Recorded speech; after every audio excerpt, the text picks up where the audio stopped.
Hi, this is Manushka, Jessica, host of Luco T Podcast. Thank you for tuning in to Luco T Podcast. Thank you for listening to me. Thank you for your time. Thank you for being an audience of Luco T Podcast. Thank you for subscribing to this channel. What I want to talk to you guys about today is the bitter irony of Edwin J Feulner. He is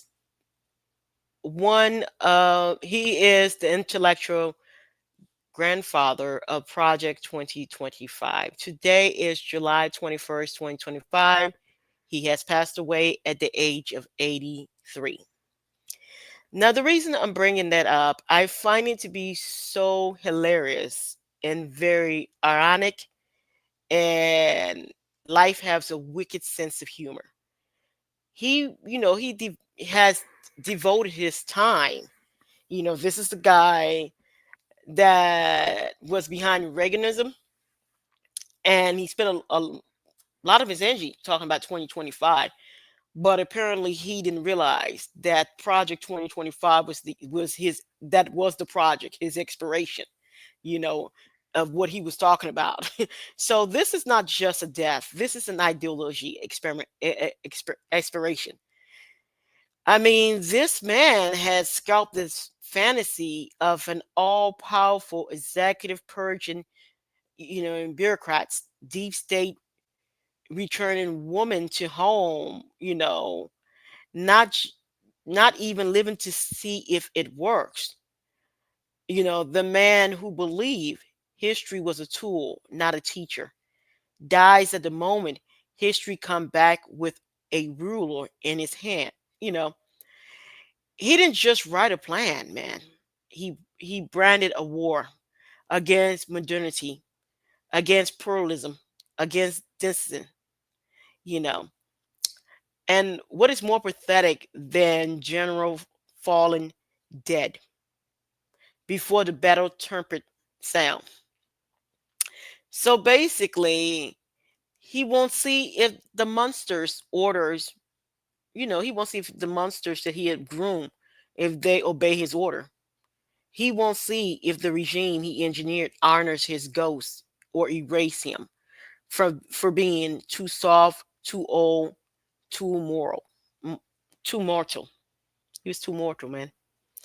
Um, I'm actually having difficulty finding words for this because I did write some stuff here, but I just find it just the hubris of this. This is like so ironic.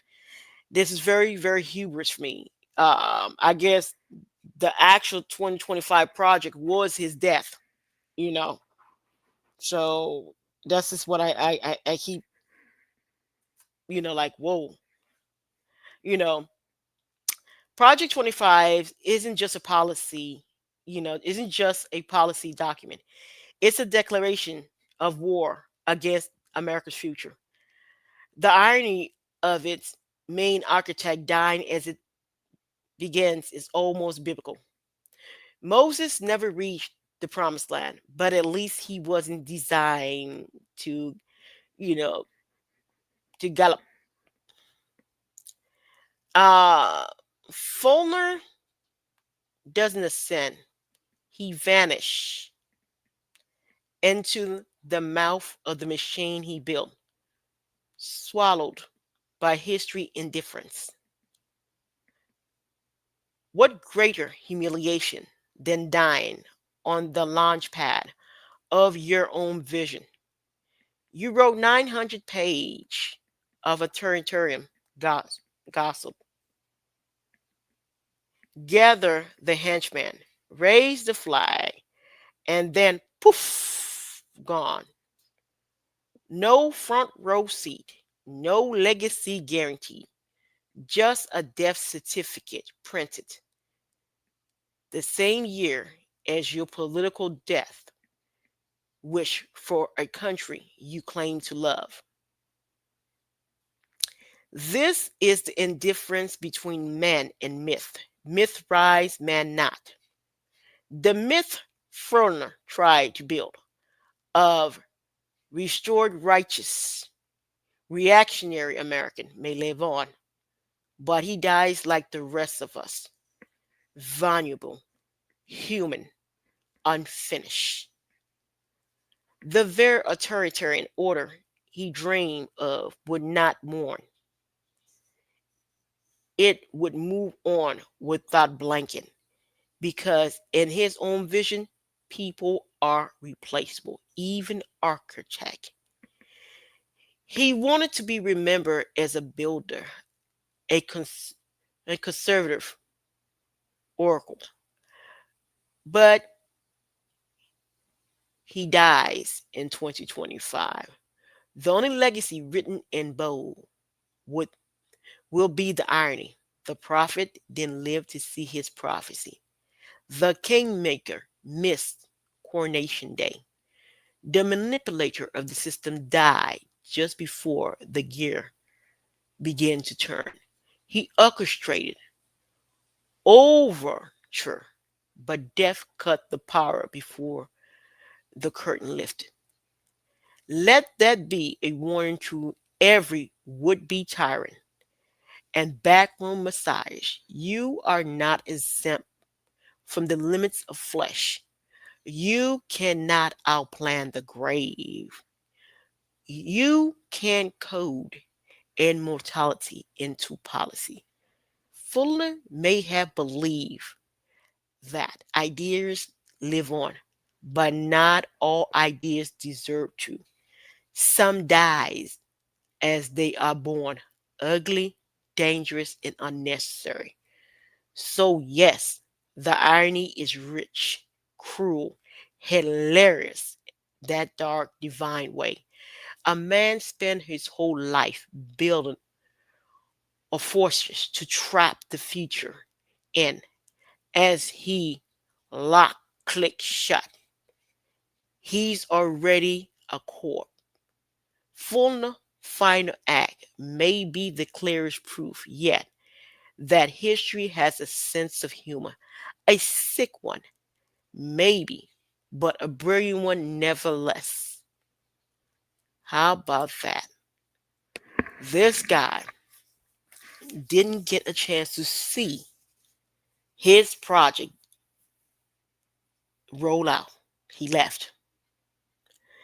The crazy thing about this tragic figure, and out of nowhere, I think a year or two before he died, because especially last year, 2024, before 2025, it gained so much steam. Project 2025, Project 2025. It just came out of nowhere, and people were infuriated about what the project was. And it seems like we didn't realize Project 2025 was full of death year. That was the actual project. That's when he was going to exit the stage. He thought that's when he was going to roll his malarkiness out to actually permanently hurt people. I don't know what is going on in this dimension. I don't know what's going on in this world, but I have a feeling in the next 1 to 3, 4 years, it seems like Gaia is getting rid of the evil ones. They're being off boarded now of this terrain. And it don't seem like anybody need to do it. Gaia is just going to cut their circulation out for being internally wicked. And I have an idea around this, or at least from now all the way up to at least 2028. I think for the next 2 or 3 years, we're going to see a lot of this because it's just like 2025 have started with a lot of wicked.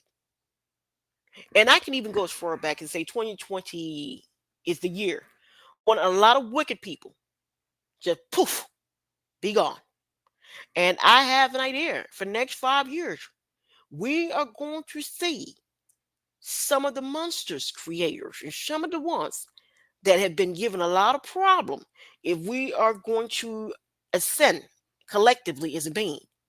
Unfortunately, everybody's not going to be able to ascend with us because of this level of thinkingness. So, yeah, it's going to get dark before it gets right because they're whatever few is left, they're going to lose their ish and man, take a bad hammer to the human race. Yeah, so he didn't get to see that, you know. Now he may have died. It wasn't like it was a good idea he had over there, But we'll see if his little goons roll some part of it out, because that's the for me. I know once you're gone, but a power of an idea is something else, and he did groom little goons people. So we'll see if they still pick that up. But it is beautiful that he was able to get off the stage. So Project 2025 was the expiration of Edward G. That was the real project, baby. He didn't know. He was broadcasting the year he was leaving this dimension, this realm, this world. Who knew? That was his expiration year. Thank you so much for listening. Thank you for listening to Luco T Podcast. Have a great one, everyone. Bye.